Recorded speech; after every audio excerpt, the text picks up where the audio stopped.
제가 그 엊그제 외국계 증권사 있는 후배로부터 이런 것 좀 꼭 체크하고 건의를 해달라 이런 걸 받아서 그쪽에 많이 연구도 하셨고 해서 꼭 하나 여쭈고 싶습니다. 배당소득 분리과세 이 부분 핵심이 무엇이고 어떤 부분들에서 걱정이 되는 거고 또 당내 이견도 있다라고 해요. 그러면 어떤 핵심이 뭐길래 또 이견도 생기는 건지 그걸 좀 쉽게 설명 주시면 좋을 것 같습니다. 우선 그 민주당 내에 배당소득 분리과세에 반대하는 분들의 입장은 이게 전형적인 부자 감세 아니냐 이거예요. 그래서 아무래도 주식을 많이 갖고 있는 대주주, 그러니까 회장 일가가 가장 큰 혜택을 보게 되는 거 아니냐, 이걸 우리가 왜 해야 되느냐라는 것이고, 기재부의 입장은 배당소득 분리과세를 하게 된다면 적어도 세율은 이 정도는 돼야 된다는 입장이 있는 것이고, 반대되는 입장은 그거죠. 이제 아파트 사지 말고 주식 사려면 그리고 배당소득으로도 충분히 생활할 수 있게 만들면 자본시장 발전한다며. 뭐 그건 당연한 건데. 근데 그렇게 만들려면 지금 배당소득 분리과세에 반대를 하거나 정부가 내놓은 35% 결국엔 지방소득세까지 하면 38.5%가 되는 건데, 그렇게 하면 코리아 디스카운트 해소되고 코스피 5천 찍고 정말 아파트나 부동산 투자하려고 했던 사람들이 주식으로 돈을 돌리고 그렇게 할 수 있어? 그렇게 될 수 있어? 라는 의문을 제기하는 건데, 저는 후자의 입장이 100% 맞다고 봅니다. 지금 일단 배당소득 분리과세를 하면 대주주가 가장 큰 혜택을 보는 거 아니냐? 맞아요. 그건 맞아요. 주식수가 많으니까. 근데 그러면 배당을 지금처럼 많은 기업들이 안 하고 갖고 있으면 대기업 오너가 혜택을 못 보냐? 더 많이 보죠. 지금 사실 더 많이 보고 있지 지금. 당연히요. 회사 돈을 자기 돈처럼 쓰고 있는데. 그리고 뭐 배당 안 해도 뭐 자사주 취득이나 다른 방편을 통해서 계속 경영권도 강화해 왔고 다 했는데요. 뭐. 그리고 뭐 저 비상장 회사 만들어서 거기 이른바 통해서 떨구게 하고 이익을 떨구게 하고 다 현실이었죠. 그러니까 배당을 안 늘리면 대주주 집안은 더 큰 이익을 본다. 그나마 배당을 늘리면 다른 주주들도 이익을 보고 배당소득 분리과세를 하면 혜택을 나눠 갖는 거지만 이게 변화가 없으면 기존 시스템대로 하면 제일 이득 보는 건 회장 일가예요. 그러니까 그런 의미에서 부자 감세, 형식적으로 보면 부자 감세가 맞지만 지금보다는 진일보하는 게 맞죠. 그러니까 부자도 이익을 보고 일반 그 투자자도 이익을 본다, 이렇게 이제 해석이 되는 거잖아요. 그리고 지금 정부 안처럼 38.5%를 하면 과연 배당을 크게 늘릴 유인책이 되느냐?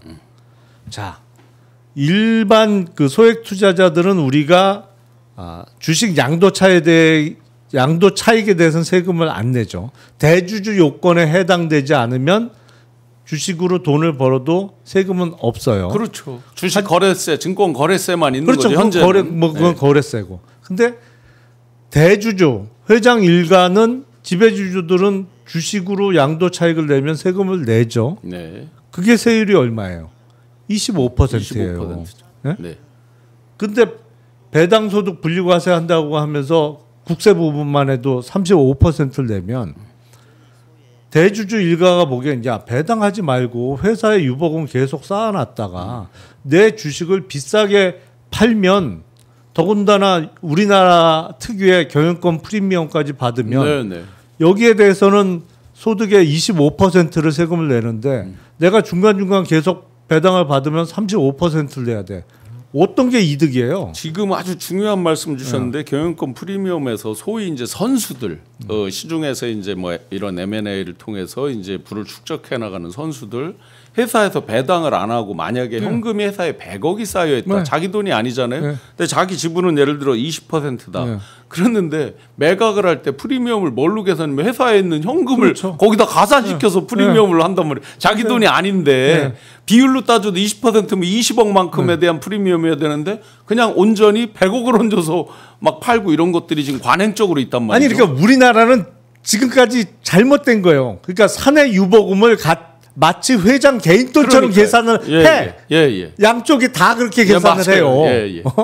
그러면 당장 야 내가 그냥 사내 유보해놨다가 프리미엄 받고 팔면 세율 25%로 세금 내는데 배당 받으면 내가 35% 세금 내야 돼.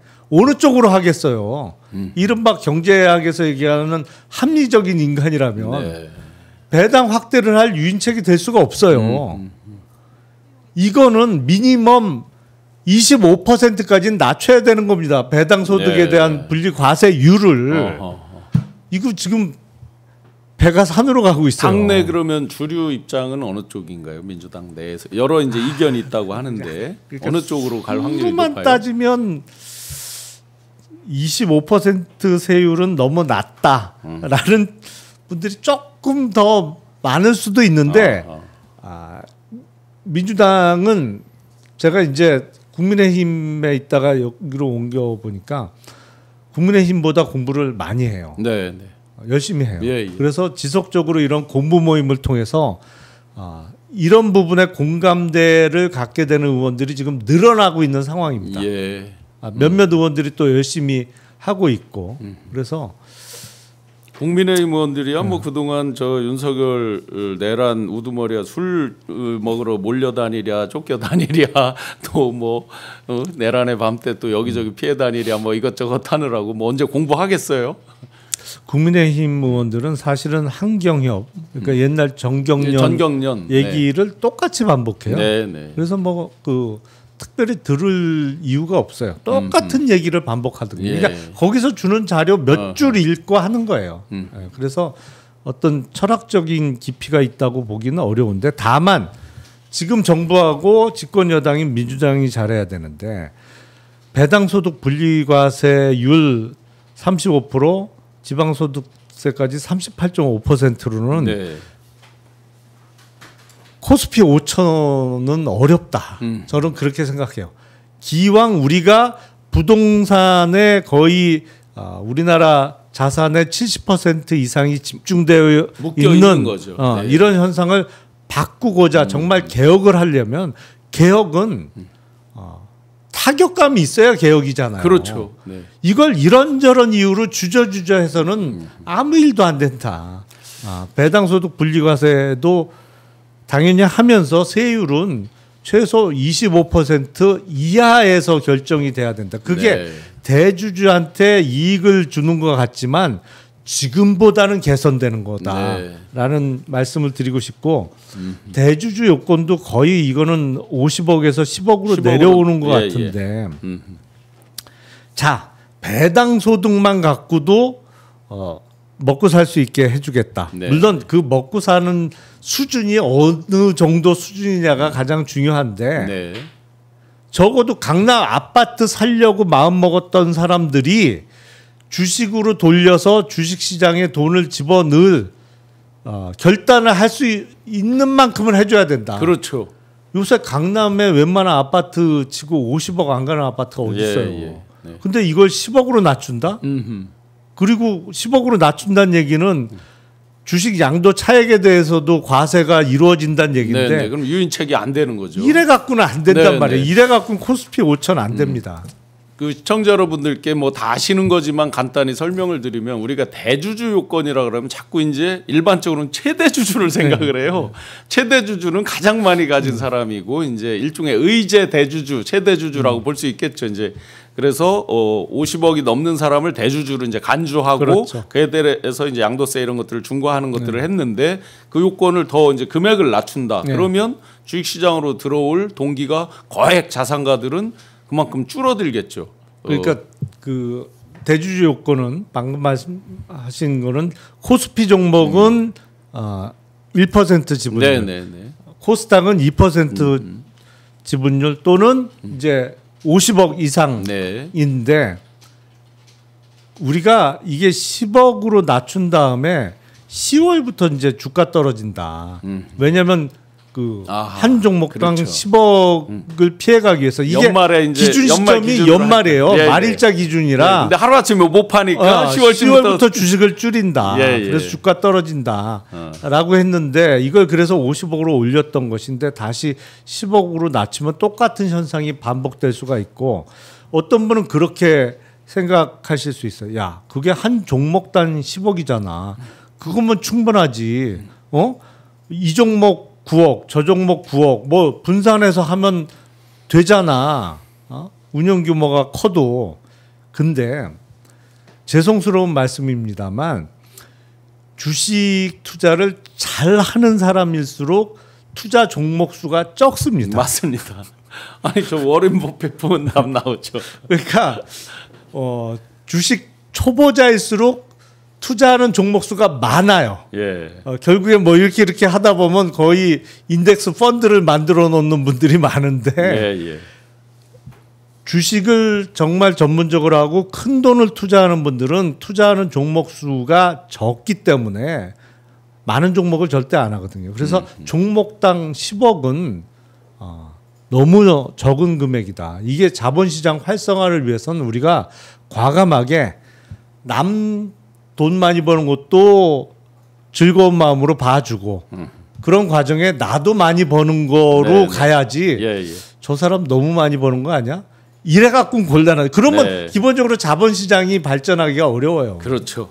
지금 김용남 의원님께서 뭐 시사면 시사, 정치면 정치, 또 경제, 또 지금 이제 주식시장의 세제까지를 전반적으로 이렇게 설명을 주셨는데 뭐 시청자 여러분들께서 많은 찬반 양론으로 많이 격론이 있습니다.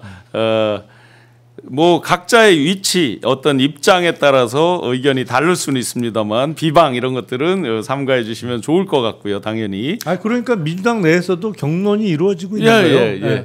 뭐 각자 철학과 생각이 다를 수 있는데 적어도 이재명 정부에서 코스피 5천을 내걸었고 코스피 5천을 진짜 임기 중에 달성하겠다고 이재명 대통령께서도 몇 번 공언을 하셨기 때문에 그걸 달성하기 위해서는 그 방향으로 가는 게 맞다. 저는 이렇게 생각하는 거죠. 시중에 이제 부동자금 전체 총량이 한 4,500조 가까이 되는데 전체가 보면 그 중에서 이제 상당수를 주식시장으로 유입하는 유인책으로 민주당 내에서도 잘 시장 논리와 그리고 이런 뭐 자본 논리 그리고 어떤 규제에 대한 거 합리적인 절충점이 잘 마련되기를 바라보면서 마무리 말씀 한번 부탁드리겠습니다.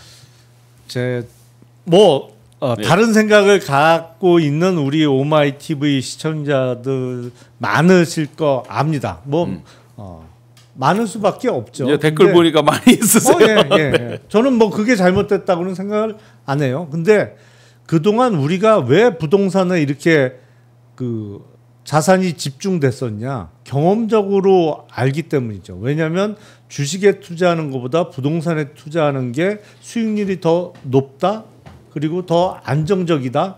그래서 투자처로서는 부동산이 주식보다 낫다. 그중에 부동산 중에서도 서울 특히 강남 아파트가 가장 수익률도 좋고 안정적이다라는 경험치가 오랜 기간 쌓였기 때문에 그쪽에 집중이 됐던 것인데 그러면 주식시장이 지금과 같은 상황이 이어진다. 뭐 강남 아파트가 최고다라는 게 계속 이어지는 게 바람직스럽느냐라는 질문을 드리고 싶고 이걸 과감하게 한번 바꿔보자. 바꿔볼 기회가 왔고 역대 어느 정부보다도 대통령의 자본시장에 대한 이해도가 높은 이때 해야 된다. 이때 아니면 못한다라는 저 개인적인 절박감이 있기 때문에 이런 말씀을 드렸고요. 코스피 5천 꼭 찍었으면 좋겠습니다. 네, 그 이재명 정부가 표방한 코스피 5천 시대 꼭 성공하고 이재명 정부의 성공을 바라는 김용남 의원님, 전 의원님의 충정에 의해서 또 소신 발언을 해주신 것 수많은 찬반 좋습니다. 그 찬반 의견 다 좋고 민주당에서도 좋은 결론을 낼 수 있기를 바라면서 김용남 의원과 인사 나누겠습니다. 용방불패 TV 지금 몇만 됐어요? 23만. 그러면 거의 이 의원님들하고 합쳐서도 거의 뭐 탑랭크에 있는 거 아니에요? 다른 분들은 얼마인지 몰라서 제가 모르겠는데 현역 의원님들도 아주 앞서 나가는 김병주 의원님, 박선원 의원님 한 50만 이렇게 적이시고 별로 못 본 것 같아요. 대단하세요. 네. 용방불패. 네. 더 구독 좀 해주십시오. 네, 구독 좋아요. 후원은 안 되나요? 저는 안 되죠. 네. 정말 다방면에 걸쳐서 아주 자세하고 상세하게 해박하게 풀어주신 김용남 의원님 이 자리에서 인사드리겠습니다. 고맙습니다. 네, 감사합니다. 네.